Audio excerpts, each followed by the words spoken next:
about is the first presidential airplane. And you've got to go back into who was president and his condition.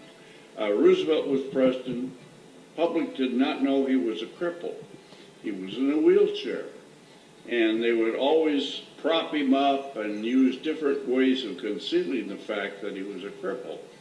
But when it came to traveling by air during the war, if he'd go to a foreign country in a standard transport airplane, they would have to build a ramp so they could roll a wheelchair down out of the airplane. So we got the job of building a special presidential airplane. Being a president, you have to travel all over the world. And during World War II, he had to cross the Atlantic. Well, there were submarines out there waiting for ships, so the safest way to go was by airplane. And so the problem was, how do we get him across in an airplane and not be caught? And so that's sort of the story of why we designed the Sacred Cow. As I say, first presidential airplane, and being that it was for the president, we gave it the nickname, the Sacred Cow. What were the challenges? Well, it really wasn't that much of a challenge. It was, yes, we had to design an elevator, and I was in on the design of the elevator, but it wasn't a real challenging design problem.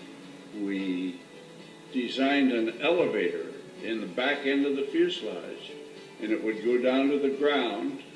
They would roll his wheelchair into the elevator.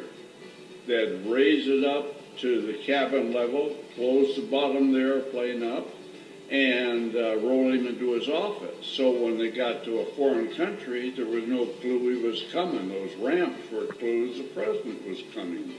And I always tell people, I was in on the design, and when it gets into the manufacturing, they always have an engineer assigned to be in the shop to take care of any technical problems that came up. So my favorite story is, as the airplane got near completion, I would be down there and have nothing to do. So I'd go up in to the cabin, go in, and break in the president's chair for him. So I keep saying, I'm the first man to sit in the first president's airplane's chair. So that's kind of my